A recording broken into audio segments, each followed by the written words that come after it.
अस्सलाम वालेकुम dear students जिन students का इशू आ रहा है रिज़ल्ट ब्लॉकेज के इशू को किस तरह से सॉल्व करना है।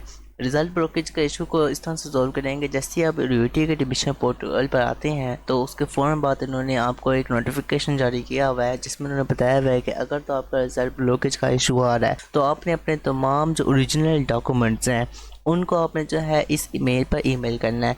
डॉक्यूमेंट्स में कौन कौन सी चीज़ें आ जाती हैं, पहले आपका मैट्रिक का रिलेशन का सर्टिफिकेट आ जाता है, इसके अलावा फर्स्ट ईयर की डिटेल मार्कशीट आ जाती है, उसके बाद आपका डोमिसाइल आ जाता है, सीएनएसी आपका जाता है। सीएनएसी अगर आपके पास शनाख्ती कार्ड नहीं है तो आप बी फॉर्म भी अपलोड कर सकती हैं। इसके अलावा आपका पासपोर्ट आ जाता है।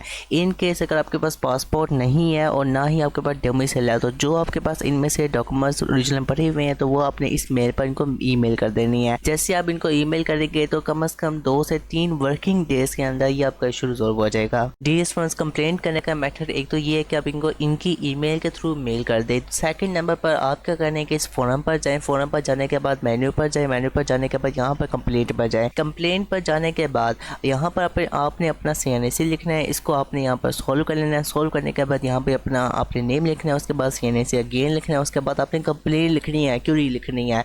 इसलिए आपने यहाँ पर लिखना है माई रिजल्ट कार्ड इज ब्लॉक्ड। इस तरह से आपने जो अपनी क्यूरी लिखनी है उसके बाद यहाँ पर अपने तमाम जो डॉक्यूमेंट्स हैं उनको एक फाइल में एक फोल्डर पे आपने रख कर यहाँ पर आपने अपलोड कर देना है। अपलोड करने के बाद आपने सेंड कंप्लीट कर लेना है।